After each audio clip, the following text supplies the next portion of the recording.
जो वृंदावन वासी हैं, जिन्होंने आजीवन वृंदावन वास का नियम ले लिया है, यदि कोई उनकी निंदा कर दे, श्रीपाद कहते हैं कि पापिष्ठो नराधमई, सारे पुण्य उसके नष्ट हो जाएंगे, वो महापापी कि जो दुर्गति होती है उसको होगी, नराधमई, वो समस्त मनुष्यों में अधम गति को प्राप्त होगा। वैसे भी सिद्धांत में ध्रुवदास जी ने वर्णन किया है, पर निंदा किए ते आवत नहीं कछु हाथ, मूर्ख पर्वत पाप को ले चल अपने साथ।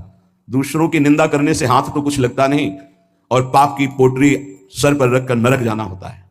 और कहीं भक्तन निंदा तो अति बुरी भूल करो जिनको, भक्तों की निंदा तो भूल कर मत कर देना, कि सुकृत बहुजन्म के क्षण में डारे खोए।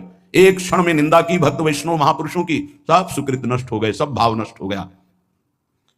यदि कहीं तुमको ऐसा लगता है कि ये गलत है, तो प्रियाजू से प्रार्थना करो कि मेरी दृष्टि पावन कर दो। आपने इनको पसंद किया, आपने स्वीकार किया, आपके महल में रह रहे पर मुझे दोष दर्शन हो रहा, स्वामिनी मेरी दृष्टि को बदल दो।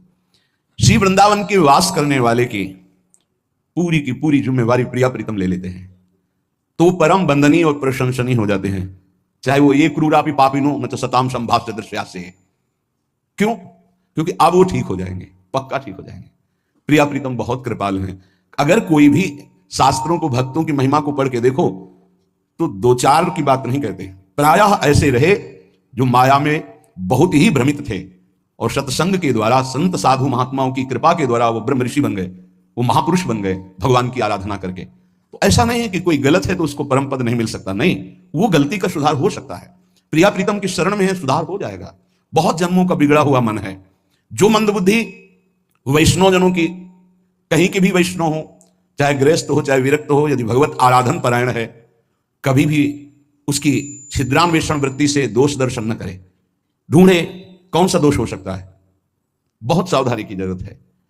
आपका चिंतन आपकी स्थिति से हो रहा है, उनका व्यवहार चिंतन उनकी स्थिति से हो रहा है, तो किसी की स्थिति में जब तक अपनी स्थिति नहीं मिलाओगे तब तक स्थिति का पता नहीं चलेगा। तो ये तो तुम्हें पता है नहीं कि अंतःकरण तदात्म क्या, उसकी स्थिति में पहुंचे और बात जान ली।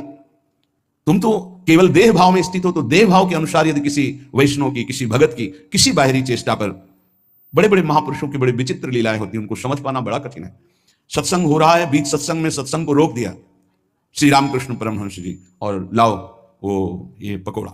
विवेकानंद जी ने प्रार्थना की कि प्रभु सत्संग में बीच में कई लोगों की श्रद्धा बिगड़ सकती है, ऐसे भाव में उनकी, तो उन्होंने कहा कि शरीर रजोगुण से चलता है, यदि रजोगुण ना धारण करे तो अभी शरीर छूट जाए। जिस दिन मैं ना मांगू उस दिन जान जाना कि शरीर छूट जाएगा। एक दिन ऐसा ही हुआ, कुछ नहीं मांगा, सबको भय लग गया और शरीर पूरा हो गया। महापुरुषों की क्या लीलाएं हैं, अपने समझ के बाहर हैं। अपने को तो सिर्फ अपने हृदय को देखना है।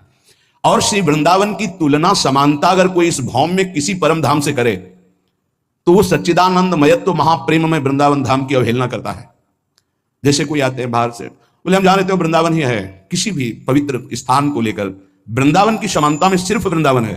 बोलो त्रिभुवन में ऐसा कौन सा स्थान है जहां इतने ठाकुर विराजमान हो, इतने शालिग्राम भगवान विराजमान हो, इतनी श्रीमद् भागवत विराजमान हो, इतने महाभागवत भक्त विराजमान हो, इतनी जगह अखंड नाम कीर्तन होता हो, इतनी जगह हजारों वैष्णव नाम जप कर रहे हो। ये तो बाहरी बात हुई, और अंतर में जितने सिद्ध आचार्य महापुरुष सब यहीं विराजमान है। स्वयं प्रिया प्रीतम यहां विराजमान है, दिव्य लीलाएं उनकी निरंतर यहां चल रही। यहां की समानता सिर्फ वृंदावन ही कर सकता है। वृंदावन की समानता सिर्फ वृंदावन, प्रिया प्रीतम की समानता सिर्फ प्रिया प्रीतम, दूसरा कोई नहीं, अद्वितीय है।